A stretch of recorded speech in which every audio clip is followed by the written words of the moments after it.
साथियों, ये एक सच्ची कहानी है जिसे सुनकर मुझे भी लगा कि क्यों ना मैं भी इस कहानी को 5, 10 और 15 लोगों तक पहुंचाऊं। ये एक ब्राजील की बात है। उस टाइम ब्राजील में काफी दंगे चल रहे थे और 5-7 दिन हो गए शहर नहीं खुला था। पूरा का पूरा ब्राजील का वो शहर जहां पर दंगे थे वो बंद था। चारों तरफ कर्फ्यू लगा हुआ था और पूरे शहर में दूर दूर तक कोई नहीं दिखाई दे रहा था। सिर्फ और सिर्फ वहां पर थी पुलिस और फोर्स। चारों तरफ कर्फ्यू ही कर्फ्यू। यहां तक कि दूध, फल, सब्जी पूरे शहर में कुछ नहीं मिल रहा था। जिनके घरों में थोड़ा बहुत कुछ खाने का था वो फिर भी अपने घरों का गुजारा कर रहे थे। कुछ लोग ऐसे भी थे बेचारे भूख के मारे मर रहे थे। वहीं पर गरीब बच्चों का एक हॉस्टल था और उस हॉस्टल में 5 दिन से हॉस्टल की मेस बंद थी और सभी बच्चे भूख से बिलबिला रहे थे। और उन्हीं के बीच एक बच्चा, उससे नहीं रहा गया और वह परेशान होकर सड़क पर निकल आया। उसे किसी पुलिस, किसी फोर्स का डर नहीं था। उसको पता था, वो जानता था कि अगर पकड़ा गया तो गिरफ्तार भी हो सकता है, लेकिन कभी भूख से मरने से अच्छा है कि मार खाई जाए। वो निकल पड़ा दोस्तों। उसने कुछ नहीं देखा चारों तरफ और फिर जैसे ही वो जा रहा था तो एक घर की बालकनी पर एक लड़की वहां बैठकर कुछ खा रही थी। वो उस लड़की को देखकर वहीं रुक गया और खड़ा हो गया और उसको देखने लगा। काफी देर वो उसको देखता रहा। उस युवती को बड़ा अजीब सा लगा और उस युवती ने पूछा, कुछ चाहिए या तुम्हें भूख लगी है? तो छोटा बच्चा बिलबिला उठा और छोटा बच्चा बिलबिलाकर बोला कि मैंने 3-4 दिन से कुछ नहीं खाया, बिल्कुल भूखा हूं, मुझे बहुत भूख लगी है। युवती ने उसको बोला कि अंदर आ जाओ। सोच कर देखिए, ऐसा माहौल के बीच जहां पर सड़क पर कर्फ्यू हो, पुलिस हो, फोर्स हो, कोई नहीं गुजर सकता और हर इकलौते लोग पर पुलिस की नजर थी। लेकिन उस लड़की ने बिना किसी की परवाह किए उस लड़के को अंदर बुलाया। उसने उसको थोड़ा खाना दिया। उस युवती ने उसको कुछ खाना दिया। लड़का बोला, मैं इसको नहीं खा सकता, मैं बहुत दिन से भूखा हूं, यह मुझसे नहीं खाया जाएगा, एक गिलास दूध मिलेगा?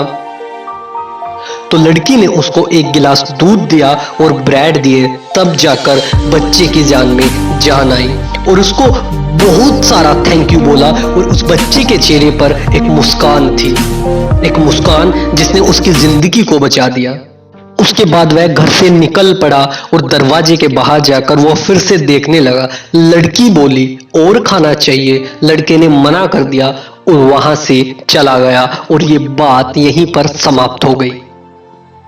सालों बीत गए दोस्तों, बहुत साल बीत गए, आप आइडिया भी नहीं लगा सकते। उसके बाद वो युवती एक औरत बन गई।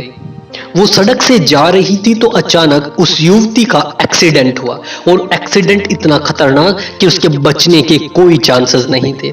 चारों तरफ आसपास के लोगों ने उसको उठाकर हॉस्पिटल में भर्ती कराया। 4-5 दिन बाद जब वो होश में आई तो जैसे ही उसने चारों तरफ देखा तो उसके होश उड़ गए। उसको एक ही चिंता सता रही थी कि इस महंगे हॉस्पिटल का बिल कौन भरेगा। वो घबरा गई। उसका इंश्योरेंस भी था, लेकिन दोस्तों उसका इंश्योरेंस इतना नहीं था कि वो हॉस्पिटल का बिल भर सके। जब भी कोई नर्स उसके पास आती, उसको दवाई देने आती, हर टाइम उसको यही टेंशन रहती कि हॉस्पिटल का बिल कौन भरेगा। ऐसे ही करके 10-15 दिन बीत गए और हर दिन वो घुट घुट कर जीती रही उस पैसे की टेंशन में। और वो सोचती थी कि जिस दिन बिल आएगा उस दिन मैं बिल को कैसे पे करूं। कुछ दिन बाद वह ठीक हो चुकी थी, लेकिन उसके मन में एक ही टेंशन थी कि अब बिल आने वाला है कुछ ही देर में और मैं इस बिल को कैसे पे करूंगी। जैसे ही उसके सामने बिल आया, बिल की डायरी आई, जैसे ही उसने बिल को ओपन किया, आप सोच भी नहीं सकते और आप यकीन भी नहीं करोगे, उस बिल को देखकर उसकी आंखें फटी की फटी रह गई। उसको कुछ समझ नहीं आ रहा था। उस बिल में लिखा था बिल फुली पेड, यानी कि bill fully cleared, 1 glass of milk and 2 slice of bread. और जैसे ही हॉस्पिटल की नर्स फिर से उसके पास आई तो उन्होंने पूछा कि ये क्या हो गया है, योर बिल फुली क्लियर्ड, ये कैसे हुआ। तो उसके बाद वो डॉक्टर केविन के पास गई और डॉक्टर केविन ने उसको बताया कि मैं वही लड़का हूं जो चारों तरफ खाने के लिए भटक रहा था और आपने मुझे भोजन दिया है और आज मैंने आपकी सहायता करके आपका कर्ज चुकाया है। 1 गिलास दूध और 2 ब्रेड के बदले आज मैंने अपना कर्ज चुका दिया। वो बोलने लगा कि आज शायद मैं जो कुछ भी हूं सिर्फ और सिर्फ आपकी वजह से हूं। जिस टाइम मुझे मेरे लिए सबने दरवाजे बंद कर लिए थे, मैं भूख से बिलबिला रहा था, आपने मुझे उस टाइम शरण दी थी। शायद अगर मैं उस टाइम भूख के मारे मर जाता तो आज मैं यहां ना होता। तो उसने डॉक्टर केविन ने उनको बहुत बहुत धन्यवाद दिया। दोस्तों, ये कहानी हमें बहुत अच्छी सीख देती है। और सबसे पहली सीख, यदि आप में सामर्थ्य है तो दूसरों की मदद करें। दूसरों की मदद करोगे उससे कई गुना आपके पास लौट कर आएगा। कहते हैं ना, जब आप दूसरों को देने के लिए अपनी जेब खोलते हैं तो ऊपर वाला आपको देने के लिए अपना दिल खोलता है। अभी लॉकडाउन है दोस्तों, चारों तरफ त्राही त्राही है। किसी की मदद कीजिए, आपको सुकून मिलेगा। और मदद की मात्रा महत्व नहीं रखती, कभी भी मदद की मात्रा महत्व नहीं रखती, इसकी इच्छा और सोच महत्व रखती है।